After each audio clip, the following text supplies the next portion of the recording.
kerajaan surga.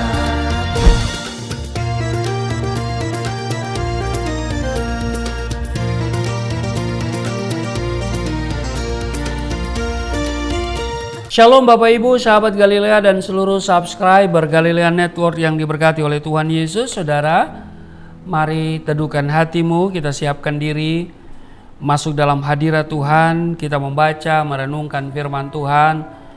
Mari kita berdoa. Bapa yang baik, Allah yang kami kenal, kami sembah di dalam nama Tuhan Yesus. Engkau sungguh luar biasa yang telah menempatkan kami di hari ini. Engkau yang sudah menjaga, menyertai, memberkati istirahat tidur kami di sepanjang malam yang telah berlalu. Dan hari ini kami akan masuki dunia kerja kami. Tapi sebelumnya kami mohon Tuhan memberi kami kekuatan, dan firman-Mu yang akan kami baca akan memberi tuntunan bagi kami, memberi kekuatan dan yang menuntun kami kepada kebenaran. Berkati kami semua, urapi hamba-Mu di dalam nama Tuhan Yesus. Haleluya. Amin. Saudara, Bilangan pasal 33 pada ayat 50 sampai dengan 56, Lembaga Alkitab Indonesia memberi judul apa yang harus dilakukan sesudah tanah Kanaan direbut. Ayat 50, Tuhan berfirman kepada Musa di dataran Moab di tepi sungai Yordan dekat Jeriko. Berbicaralah kepada orang Israel dan katakanlah kepada mereka, apabila kamu menyeberangi sungai Yordan ke tanah Kanaan, maka haruslah kamu menghalau semua penduduk negeri itu dari depanmu dan membinasakan segala batu berukir kepunyaan mereka. Juga haruslah kamu membinasakan segala patung tuangan mereka dan memusnahkan segala bukit pengorbanan mereka. Haruslah kamu menduduki negeri itu dan diam di sana, sebab kepadamulah kuberikan negeri itu untuk diduduki. Maka haruslah kamu membagi negeri itu sebagai milik pusaka dengan membuang undi menurut kaummu. Kepada yang besar jumlahnya haruslah kamu memberikan milik pusaka yang besar, dan kepada yang kecil jumlahnya haruslah kamu memberikan milik pusaka yang kecil, yang ditunjukkan oleh undi bagi masing-masing.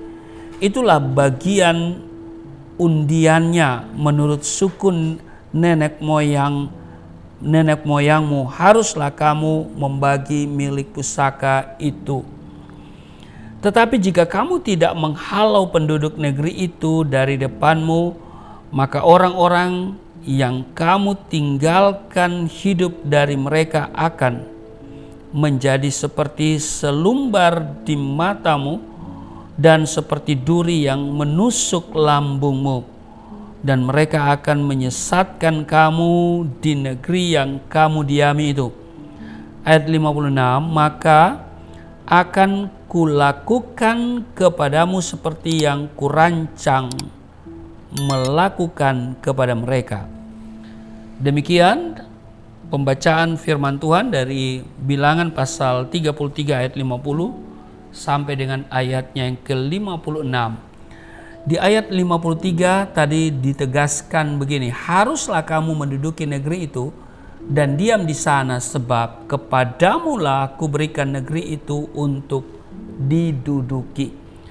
Nah saudara, ketika orang-orang Israel sudah berada di dataran Moab, di tepi sungai Yordan dekat Jeriko, itu artinya tinggal sedikit waktu lagi mereka akan memasuki tanah Kanaan. Kanaan adalah tempat atau lokasi yang dijanjikan Tuhan untuk diberikan kepada Abraham dan keturunannya, atau disebut tanah perjanjian. Di Kejadian pasalnya yang ke-17 ayat 8, kepadamu dan kepada keturunanmu akan kuberikan negeri ini yang kau diami sebagai orang asing, maka yakni seluruh tanah Kanaan akan kuberikan menjadi milikmu untuk selama-lamanya, dan aku akan menjadi Allah mereka. Suatu negeri yang baik dan luas, demikian dikatakan kalau sudah baca di Keluaran pasalnya yang ketiga ayat 8, serta berlimpah-limpah susu dan madunya. Mungkin ini adalah sukacita terbesar yang dirasakan oleh umat Israel setelah kurang lebih 40 tahun lamanya mereka harus menempuh perjalanan berputar-putar di padang gurun. Nah, sebelum memasuki Kanaan ada hal-hal penting yang harus diperhatikan dan dipersiapkan, sebab ada bangsa lain yang menempati Kanaan yang penduduknya adalah penyembah berhala. Karena itu Tuhan memerintahkan untuk menghalau semua penduduk, membinasakan segala patung tuangan, dan memusnahkan bukit-bukit penyembahan berhala mereka.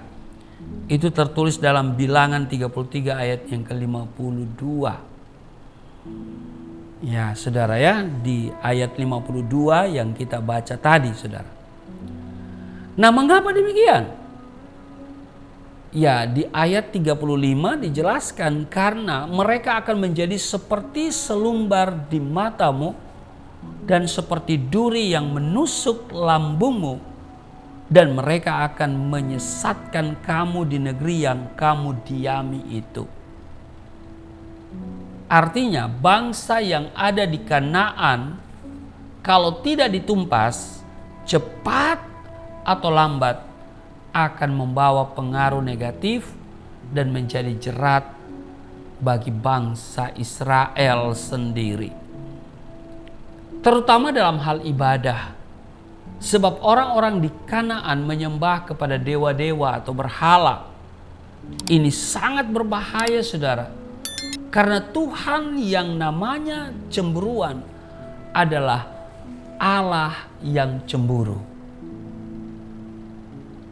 Saudara, kunci untuk mengalami berkat-berkat Tuhan adalah harus membuang semua dosa dan segala hal yang menghalangi kita untuk beribadah kepadanya.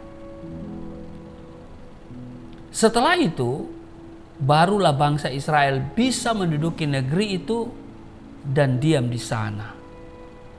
Menduduki berarti bukan sekedar menempati, tetapi juga mengelola, mengupayakan, mengembangkan potensi yang ada, serta mempertahankan sedemikian rupa. Janji Tuhan pasti akan digenapi asalkan saudara dan saya hidup selalu taat melakukan kehendaknya. Amin, saudara. Karena itu saudaraku yang kekasih, mari kita diingatkan hari ini untuk hidup mengandalkan Tuhan dan taat melakukan kehendaknya. Tuhan Yesus memberkati. Mari kita berdoa. Bapa yang baik, yang kami kenal, kami sembah di dalam nama Tuhan Yesus. Kami mengucap syukur buat kebaikan Tuhan yang luar biasa yang kami alami sampai pada hari ini. Terpujilah Engkau, berkati seluruh subscriber Galilea Network di mana saja mereka berada.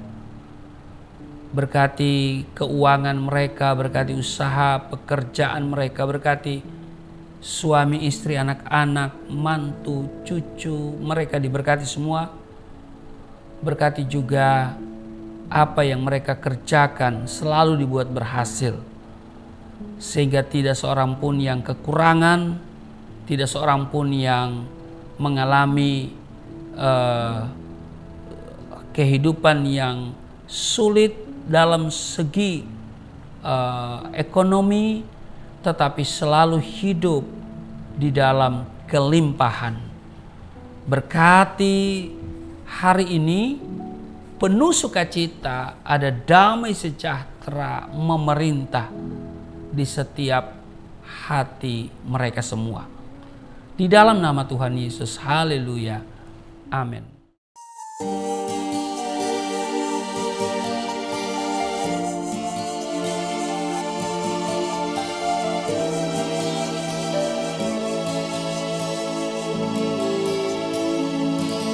Bapa kami yang di surga,